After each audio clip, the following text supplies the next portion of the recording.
그대의 눈을 들어 지극히 높은 곳에 계신 하나님을 바라보고 자신의 죄와 나태를 용서해 주시도록 기도하라. 밖으로 향하는 그대의 방문은 닫고 그대가 사랑하는 예수님을 부르라. 안녕하세요. 복쌤입니다. 요즘 힘드시죠? 늘 평안을 주시는 주님과 함께 오늘도 시작합니다. 잠시만요.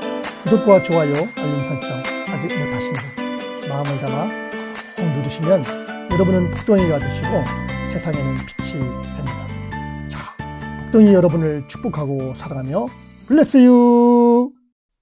그리스도를 본받아 토마스 아 캠피스 제1권 영적 생활에 유익한 권고 20장 고독과 침묵을 사랑함에 관하여 그대 혼자만이 누릴 수 있는 편리한 시간을 찾아 자주 하나님의 자애로우심에 관해 묵상하라. 쓸데없는 독서의 시간을 허비하지 말라. 독서를 하려면 머리에 지식을 채우기보다는 마음의 가책을 줄 수 있는 책을 읽으라. 헛되이 수다나 떨고 빈둥빈둥 돌아다니며 허황된 소문에 귀 기울이는 것을 피하려면 그대는 선한 일을 명상하기에 합당한 충분한 여유를 찾아야 한다. 위대한 성자들은 인간들과의 교제를 피하였으며 될 수 있는 한 은밀한 중에서 하나님을 섬기고자 하였다. 누군가 이렇게 말하였다.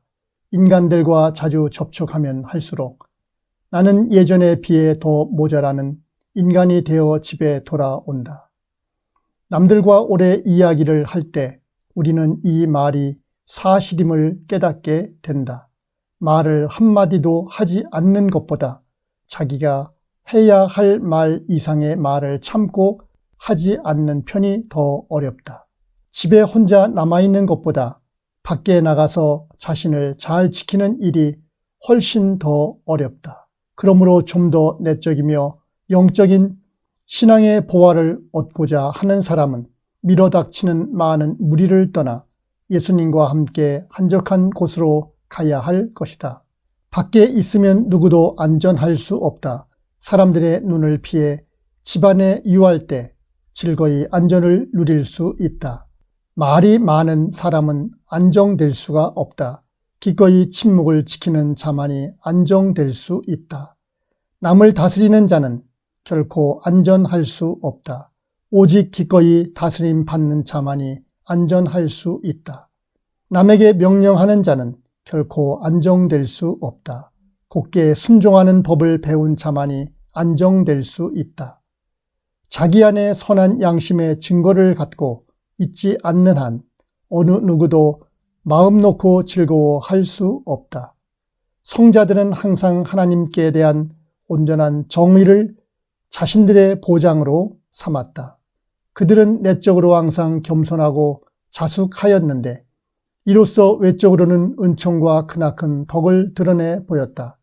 그러나 악인들은 교만과 허세로 자기 보장을 삼으며 결국에는 그것들로부터 기만을 당한다. 그대가 지금 비록 훌륭한 신앙인이요 경건한 은자처럼 여겨질지라도 이 세상을 살 동안 결코 자신만만하지 말라. 사람들 가운데 지극히 훌륭한 평판을 가진 이들도 지나친 자신감 때문에 큰 위험에 빠지는 수가 종종 있다. 그러므로 많은 사람들에게 있어서 전혀 시험을 받지 않는 것보다는 종종 시험 당하는 편이 더 유리하다. 왜냐하면 너무 안전하기만 하면 교만에 빠지거나 세상적 안락에 젖어들기 쉽기 때문이다. 이 세상 일에 얽매이거나 잠깐 동안의 쾌락에 빠지지 않으려면 선한 양심을 굳게 지켜야 한다. 모든 헛된 근심을 끊고 오직 하나님에 관한 일만을 생각하며 영혼의 유익을 구하고 하나님께만 모든 신뢰를 두고자 한다면 마음의 평온과 고요함을 깊이 간직해야 한다. 선한 양심의 가책 안에서 자신을 부지런히 훈련하지 않는 사람은 하늘의 위안을 받을 자격이 없다. 마음의 진정한 참회를 원한다면 너희는 골방에 들어가 애통해 하라는 말씀대로 세상의 모든 소란에서 벗어나 그대의 은밀한 골방으로 들어가라. 골방에서 그대는 자신이 바깥에 있을 때 종종 잃어버렸던 것들을 되찾을 수 있을 것이다. 그대의 골방을 자주 찾으면 찾을수록 그대는 골방을 더 좋아하게 될 것이며 덜 찾으면 덜 찾을수록 그 방을 싫어하게 될 것이다.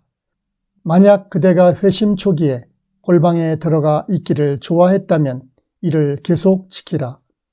골방은 이후로 그대에게 사랑스러운 친구요 지극히 만족스러운 위안이 될 것이다. 침묵과 잠잠함 안에서 신앙적 영혼은 스스로 발전하며 성경의 여러 비밀들을 깨닫게 된다. 거기서 영혼은 눈물의 강을 발견하고 매일 밤 그 안에서 자신을 씻어 깨끗하게 한다. 이리하여 영혼은 세상의 온갖 요란함으로부터 더욱 멀리 벗어남으로써 창조주 하나님과 더욱 친밀하게 될 수 있다. 이와 같이 친구와 친지들로부터 자신을 멀리하는 사람은 하나님께서 거룩한 천사들을 통해 하나님께로 가까이 이끄실 것이다. 세상에서 아무리 놀라운 일을 행한다 할지라도 자기의 영혼을 소홀히 여기는 사람은 홀로 살면서 자신을 돌보는 사람보다 나을 게 없다. 수도인에게 있어서 외부에 나가 남들을 만나고 또 남의 눈에 띄는 것은 권할 만한 일이 못 된다. 왜 그대는 그대가 가지기에 합당치 않은 것들을 보고 싶어 하는가? 이 세상은 지나가 버리며 그 정욕도 그러하다. 우리의 감각적 욕망은 우리로 하여금 밖으로 떠들도록 유혹한다. 그러나 시간이 지나 그대가 집으로 돌아올 때면 지친 마음과 양심의 부담 외에는 아무것도 가지고 오는 것이 없다. 즐거운 외출은 종종 우울한 귀가를 가져오며 기쁜 저녁은 흔히 슬픈 아침을 맞게 한다. 이처럼 모든 육적 쾌락은 부드럽게 들어오지만 결국 물어뜯고 쏘아 사람을 죽음에 이르게 한다. 그대가 여기서는 볼 수 없고 굳이 밖에 나가야만 볼 수 있는 것이 과연 무엇인가? 하늘과 땅과 모든 원소들을 보라. 만물은 다 이 원소들로서 창조되지 않았는가? 그대는 태양 아래 어디서든 오래 지속되는 것을 본 적이 있는가? 그대는 혹시 완전한 만족을 얻을 수 있다고 여길지 모르나 그런 것은 결코 얻을 수 없다. 그대는 현재 자신의 눈앞에 있는 모든 것들이 다만 헛된 착시에 불과하다는 사실을 모르는가? 그대의 눈을 들어 지극히 높은 곳에 계신 하나님을 바라보고 자신의 죄와 나태를 용서해 주시도록 기도하라. 헛된 일은 헛된 자들에게 돌리고 그대는 하나님께서 그대에게 명하신 일에만 정신을 쏟으라. 밖으로 향하는 그대의 방문은 닫고 그대가 사랑하는 예수님을 부르라. 예수님과 함께 그대의 골방에 유하라. 이는 그대가 다른 어느 곳에서도 그처럼 큰 평안을 찾을 수 없기 때문이다. 만약 그대가 밖으로 나가 한담에 귀를 기울이지만 않았다면 마음의 행복과 평안을 더 잘 보존할 수 있었을 것이다. 그러나 때때로 그대가 허황된 이야기 듣기를 즐겼으므로 마음의 불편함을 당하는 것은 마땅하다. 주님의 은총이 여러분에게 임하기를 원합니다. 다음 만날 때까지 주님과 동행하시기를 바랍니다. 기쁨이 여러분을 축복하고 사랑합니다. Bless you.